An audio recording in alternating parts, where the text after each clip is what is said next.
ಗುರುಭ್ಯೋ ನಮಃ. ಯಾ ದೇವಿ ಸರ್ವಭೂತೇಷು ಶಕ್ತಿರೂಪೇಣ ಸಂಸ್ಥಿತ ನಮಸ್ತಸ್ಯೈ ನಮಸ್ತಸ್ಯೈ ನಮಸ್ತಸ್ಯೈ ನಮೋ ನಮಃ.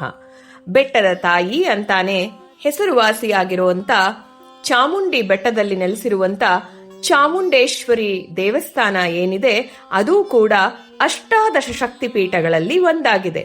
ಇಲ್ಲಿ ಸತೀ ದೇವಿಯ ತಲೆ ಕೂದಲು ಬಿದ್ದಿದೆ ಅಂತ ಒಂದು ಕತೆಗಳು ಹೇಳುತ್ತೆ. ಅಷ್ಟೇ ಅಲ್ಲ, ಈ ಪ್ರದೇಶವನ್ನ ಹಳೆ ಕಾಲದಲ್ಲಿ ಅಥವಾ ಪುರಾಣ ಕಾಲದಲ್ಲಿ ಕ್ರೌಂಚಪುರಿ ಅಂತ ಕರೀಲಾಗ್ತಿತ್ತು. ಇದನ್ನ ಕ್ರೌಂಚಪೀಠ ಅಂತಾನೂ ಕರೀತಾ ಇದ್ರು. ಈ ಹಿನ್ನೆಲೆಯಿಂದಾನೆ ಆದಿಶಂಕರಾಚಾರ್ಯರು ಅಷ್ಟಾದಶ ಶಕ್ತಿ ಪೀಠಗಳ ಒಂದು ಸ್ತೋತ್ರದಲ್ಲಿ ಚಾಮುಂಡ ಕ್ರೌಂಚಪತ್ತನೆ ಅನ್ನೋ ಒಂದು ಪದಪ್ರಯೋಗವನ್ನು ಮಾಡಿದ್ದಾರೆ.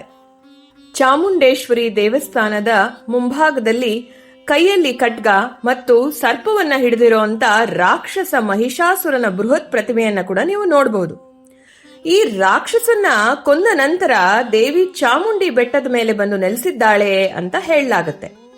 ಅಂದಿನಿಂದ ಇಂದಿನವರೆಗೆ ಆ ತಾಯಿಯನ್ನ ಗೌರವ ಮತ್ತು ಭಕ್ತಿಯಿಂದ ಪೂಜೆ ಮಾಡ್ಕೊಂಡು ಬಂದಿದ್ದೀವಿ. ಮಹಿಷಾಸುರ ಅನ್ನೋ ಒಬ್ಬ ರಾಕ್ಷಸ ತುಂಬಾನೇ ಉಪಟಳ ಕೊಡ್ತಿದ್ದ. ಅದನ್ನ ಸಹಿಸೋದಕ್ಕೆ ಆಗದಿದ್ದಂತ ದೇವತೆಗಳೆಲ್ಲ ಬ್ರಹ್ಮ, ವಿಷ್ಣು, ಮಹೇಶ್ವರನ ಮೊರೆ ಹೋಗ್ತಾರೆ. ನಂತರ ಆ ದೇವತೆಗಳು ತಮ್ಮ ತಮ್ಮ ಶಕ್ತಿಯನ್ನೆಲ್ಲ ಒಟ್ಟುಗೂಡಿಸಿ ಈ ಚಾಮುಂಡೇಶ್ವರಿ ದೇವಿಯನ್ನ ಸೃಷ್ಟಿಸ್ತಾರೆ. ಆ ದೇವಿ ಉಗ್ರ ಸ್ವರೂಪವಾಗಿ ತಾಳಿ ರಾಕ್ಷಸರನ್ನ ಸಂಹಾರ ಮಾಡ್ತಾಳೆ. ಅಂದಿನಿಂದ ಈ ಮಹಾನ್ ದೇವಿಯನ್ನ ಮಹಿಷಾಸುರ ಮರ್ದಿನಿ ಅಂತಾನೆ ಕರೀತಾರೆ. ಅಂದರೆ ಮಹಿಷಾಸುರನನ್ನ ಸಂಹರಿಸಿದವಳು ಅಂತ ಅರ್ಥ ಬರುತ್ತೆ. ಚಾಮುಂಡೇಶ್ವರಿ ದೇವಿಯನ್ನ ಮೊದಲನೆಯದಾಗಿ ಪ್ರತಿಷ್ಠಾಪಿಸಿದವರು ಋಷಿ ಮಾರ್ಕಾಂಡೇಯರು ಅಂತ ದಂತಕಥೆಗಳು ಹೇಳ್ತವೆ. ಇಲ್ಲಿ ದೇವಿಯನ್ನ ಸ್ವತಃ ಸಂಕೇತಿಸುವ ಶ್ರೀಚಕ್ರ ಕೂಡ ಇದೆಯಂತೆ ಆ ದೇವಾಲಯದಲ್ಲಿ. ಆ ಶ್ರೀಚಕ್ರವನ್ನು ಕೂಡ ಈ ದೇವಾಲಯದಲ್ಲಿ ಪೂಜೆ ಮಾಡ್ತಾರೆ. ಅಷ್ಟೇ ಅಲ್ಲ, ಅಮ್ಮನವರ ಅಕ್ಕಪಕ್ಕದಲ್ಲಿ ನಂದಿನಿ ಮತ್ತೆ ಕಪಾಲಿನಿ ಅನ್ನೋ ಒಂದು ದಿಕ್ಪಾಲಕ ದೇವತೆಗಳು ಕೂಡ ಇದ್ದಾರೆ.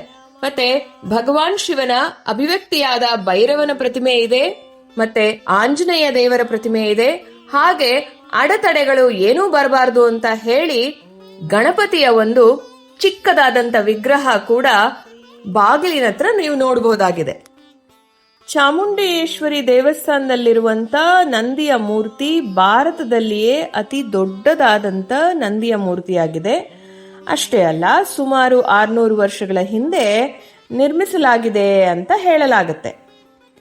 1573ರಲ್ಲಿ ಚಾಮರಾಜ ಒಡೆಯರ್ ಅವರು ಪ್ರಾರ್ಥನೆ ಮಾಡ್ತಿದ್ದಾಗ ಅಮ್ಮನವರ ಹತ್ರ ಸಿಡಿಲು ಬಡಿತಂತೆ.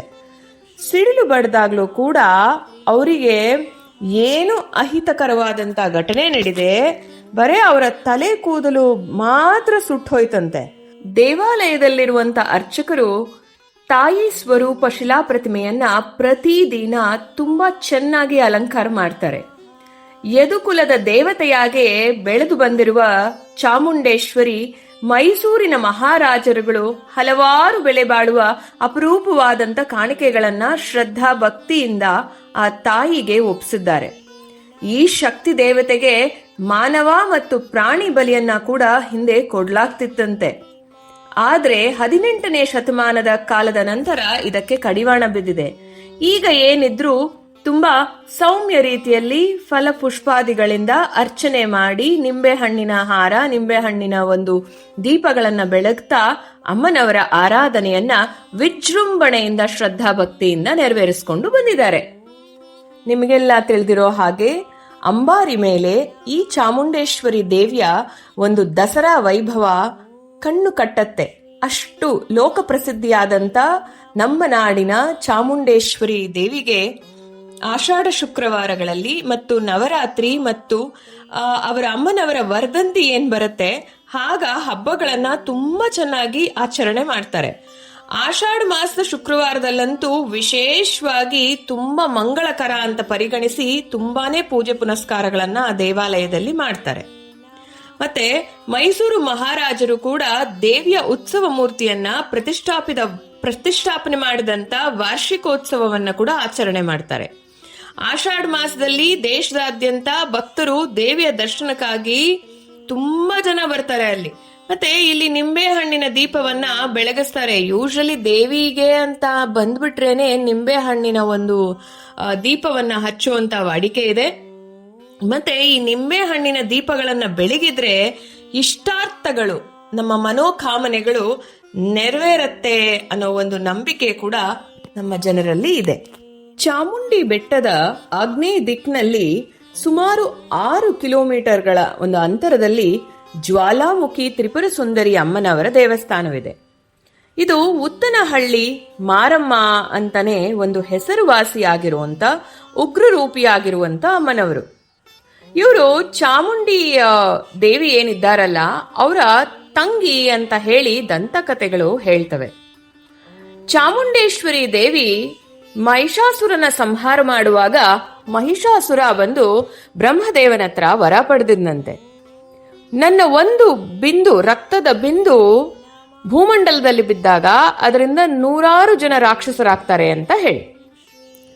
ಮಹಿಷಾಸುರನ ಸಂಹಾರ ಮಾಡುವಂತ ಸಮಯದಲ್ಲಿ ಎಷ್ಟೇ ಮನಸ್ತಾಪಗಳು ಅಕ್ಕ ತಂಗಿಯರ ನಡುವೆ ಇದ್ರೂ ಸಹಿತ ಈ ಜ್ವಾಲಾಮುಖಿ ತ್ರಿಪುರ ಸುಂದರಿ ಅಮ್ಮನವರು ಚಾಮುಂಡೇಶ್ವರಿ ದೇವಿಗೆ ಮಹಿಷಾಸುರನ ವಧೆ ಮಾಡಲಿಕ್ಕೆ ಸಹಾಯ ಮಾಡ್ತಾರಂತೆ.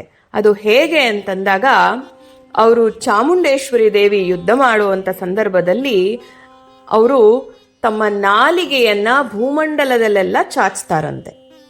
ಆಗ ಒಂದೊಂದು ರಕ್ತ ಬಿದ್ರೇನುವೆ ಅದ್ರಲ್ಲಿ ಬರ್ತಾ ಇರೋಂತ ರಾಕ್ಷಸರನ್ನೆಲ್ಲ ಈ ಜ್ವಾಲಾಮುಖಿ ತ್ರಿಪುರ ಸುಂದರಿ ಅಮ್ಮನವರೇನಿದ್ದಾರೆ ಅವರು ಅದನ್ನ ಸ್ವಾಹ ಮಾಡ್ತಿದ್ರಂತೆ, ನುಂಗ್ ಹಾಕ್ಬಿಡ್ತಿದ್ರಂತೆ. ಚಾಮುಂಡೇಶ್ವರಿ ದೇವಿ ಅವರ ತಂಗಿಯಾದಂತ ಜ್ವಾಲಾಮುಖಿ ತ್ರಿಪುರ ಸುಂದರಿ ದೇವಿಯವರ ಸಹಾಯದಿಂದ ಮಹಿಷಾಸುರನ ವಧೆ ಮಾಡ್ತಾರೆ. ಚಾಮುಂಡಿ ಬೆಟ್ಟದಲ್ಲಿರುವಂತ ಅಮ್ಮನವರು ಪೂರ್ವಾಭಿಮುಖವಾಗಿ ಅವರ ವಿಗ್ರಹ ಇದೆ. ಅದರಿಂದಾಗಿ ಮೈಸೂರು ನಗರ ಏನಿದೆ ಅಮ್ಮನವರ ದೇವಸ್ಥಾನದ ಹಿಂಭಾಗಕ್ಕೆ ಬಹುತೇಕ ಬರುತ್ತೆ.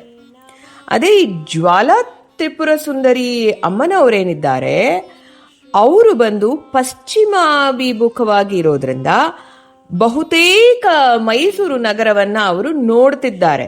ಸೊ ಯಾವುದೇ ಒಂದು ಅಹಿತಕರವಾದಂತ ವಿಷಯಗಳು ಅಲ್ಲಿ ನಡೆದ್ರೆ ಅದರಿಂದ ಈ ಅಮ್ಮನವರು ಆ ಜನಗಳನ್ನ ಕಾಪಾಡ್ತಾರೆ ಅನ್ನೋ ಒಂದು ಅಚಲವಾದಂತ ನಂಬಿಕೆ ಆ ಮೈಸೂರು ನಗರದ ಜನರಲ್ಲಿ ಇದೆ. ಅಷ್ಟೇ ಅಲ್ಲ, ಇವರು ಮೈಸೂರು ರಾಜ ಒಡೆಯರ ಕುಲದೇವತೆ ಕೂಡ ಹೌದು. ಹೇಗೆ ಚಾಮುಂಡಿ ದೇವಿ ಕೂಡ ಕುಲದೇವತೆಯೋ ಹಾಗೆ ಈ ಜ್ವಾಲಾಮುಖಿ ತ್ರಿಪುರ ಸುಂದರಿ ಅಮ್ಮನವರು ಕೂಡ ಒಡೆಯರ್ಗೆ ಕುಲದೇವತೆಯಾಗಿದ್ದಾಳಂತೆ. ಏನೇ ಒಂದು ರಥೋತ್ಸವ ಬೆಟ್ಟದ ಮೇಲೆ ನಡೆಯೋದಕ್ಕಿಂತ ಮುಂಚೆ ಅವರ ತಂಗಿಯಾದಂಥ ಜ್ವಾಲಾಮುಖಿ ತ್ರಿಪುರ ಸುಂದರಿ ಅಮ್ಮನವರ ಒಂದು ದರ್ಶನ ಅಪ್ಪಣೆಯನ್ನ ಪಡೆದು ಅವರು ಬೇರೆ ಎಲ್ಲ ಕಾರ್ಯಗಳನ್ನ ಬೆಟ್ಟದ ಮೇಲೆ ಮಾಡ್ತಾರೆ ರಾಜವಂಶಸ್ಥರು ಅನ್ನೋ ಒಂದು ಪ್ರತೀತಿ ಇದೆ.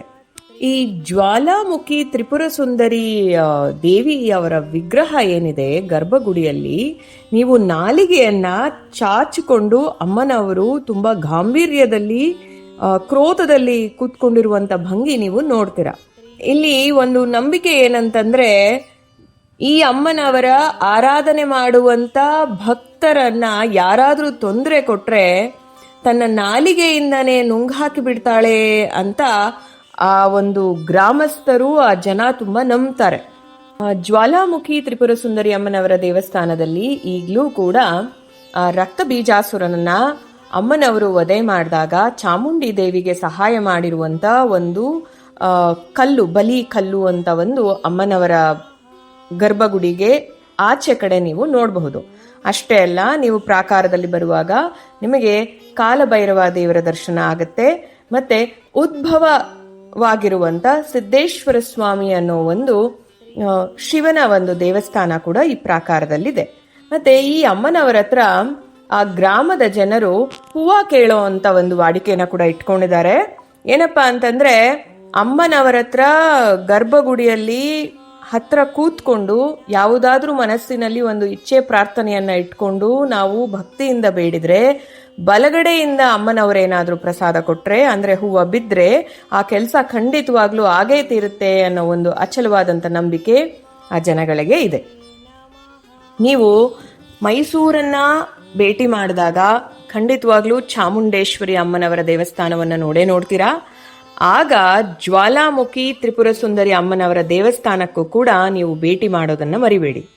ನಿಮ್ಮ ಹಾರೈಕೆ, ಆಶೀರ್ವಾದ ನಮ್ಮ ಮೇಲೆ ಸದಾ ಇರಲಿ. ನಿಮ್ಮ ಆರೋಗ್ಯ, ನೆಮ್ಮದಿ ನಿಮ್ಮ ಪ್ರಾಮುಖ್ಯತೆಯಾಗಿರಲಿ. ನಮಸ್ಕಾರ.